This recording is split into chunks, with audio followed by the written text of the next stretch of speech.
Hello, and welcome to my office hour, the first one outdoors, one of many to come. And actually, I probably will have my yoga session also outside. So if you don't know, I also have yoga live on Tuesdays. So Wednesdays is office hours. If there are questions, I'll answer questions. If there are no questions, then I'm just going to pick my own, which I'm going to do right now. And today's theme is trust. How do you trust? Do you trust? What's your relationship to trust? And I just realized today, well, it's not necessarily a realization I had today. What I do notice is to trust is not to have it only my way. To truthfully trust, it requires two truths to be happening, right? For example, I was just thinking about trust has to come from a equanimous place, a balanced place, equanimity. And when we look at it from that angle, I feel it's so much easier to trust because it allows me to give and receive.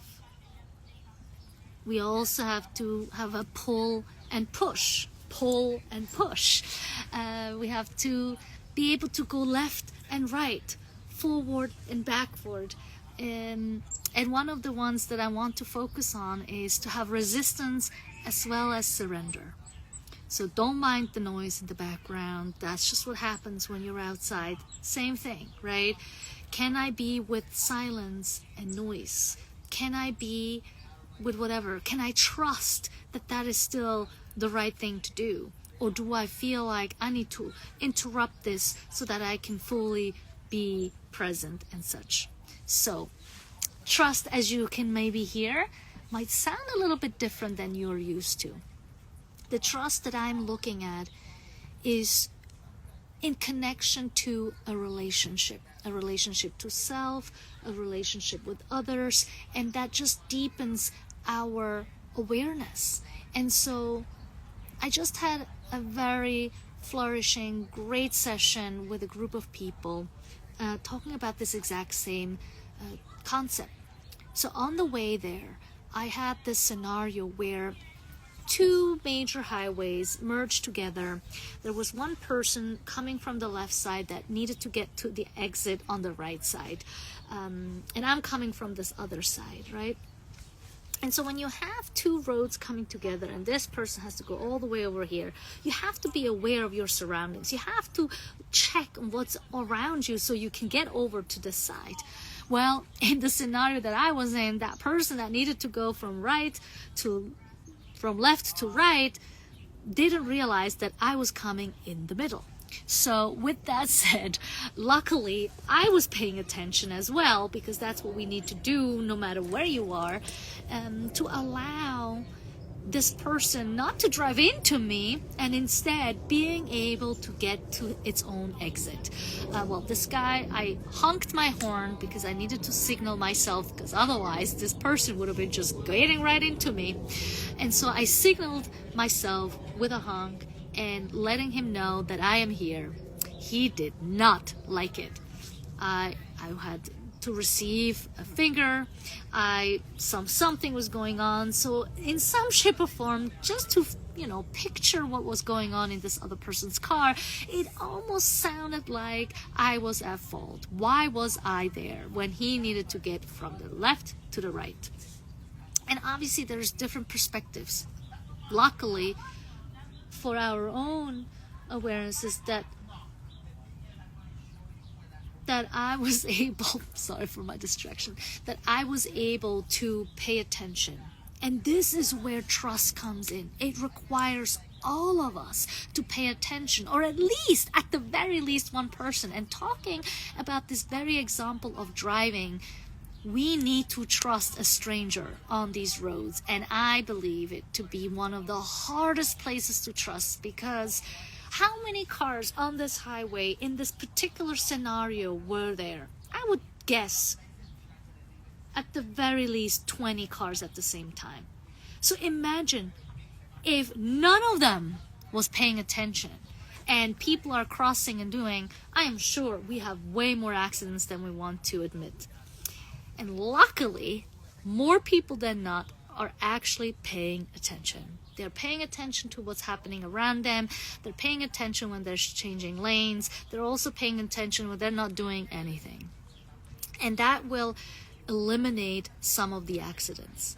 And so in a world where we are constantly distracted, where we constantly want to be alerted by other things, we forget where we need to pay attention. And that's the same thing as where I can see trust is going, is that sometimes I focus in the wrong places to trust.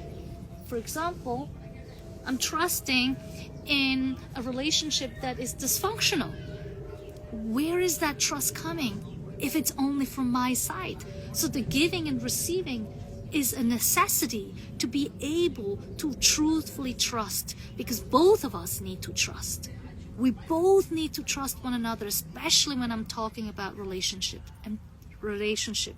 And that sometimes can really get in the way of our lives. And so I just briefly talked about the scenario with the car, which obviously has to do with a stranger, and I'm now going into this topic of in a true relationship. And I was sharing in my stories earlier today, so if you're not following me on Instagram, please do now.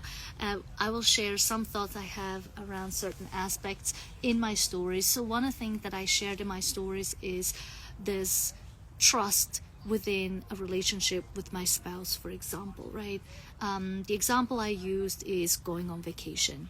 And we all have different ways on how we cope with these experiences of going, like planning a trip, right? Some of us don't do anything for a trip and have someone else do it. Some of us maybe want to be really involved in what's going on because we don't want to get on a trip and then be disappointed with things didn't happen our way. And so depending on who we're with and who this other person is, before we trust, we need to get to know them. We need to understand them. And also how to deepen trust is for mistakes to happen. And I want to get into this topic of resistance and surrender. So trust doesn't happen because all of us just surrender and we're just going to follow whatever the other person is doing. To me, true trust is actually happening when I have some reservation or resistance towards what someone is saying, debating on like, what is that resistance actually here, what's happening, and then finding a way to surrender within some of the resistance, right? Not to totally give up. It's like, all right, we're just going to do it your way.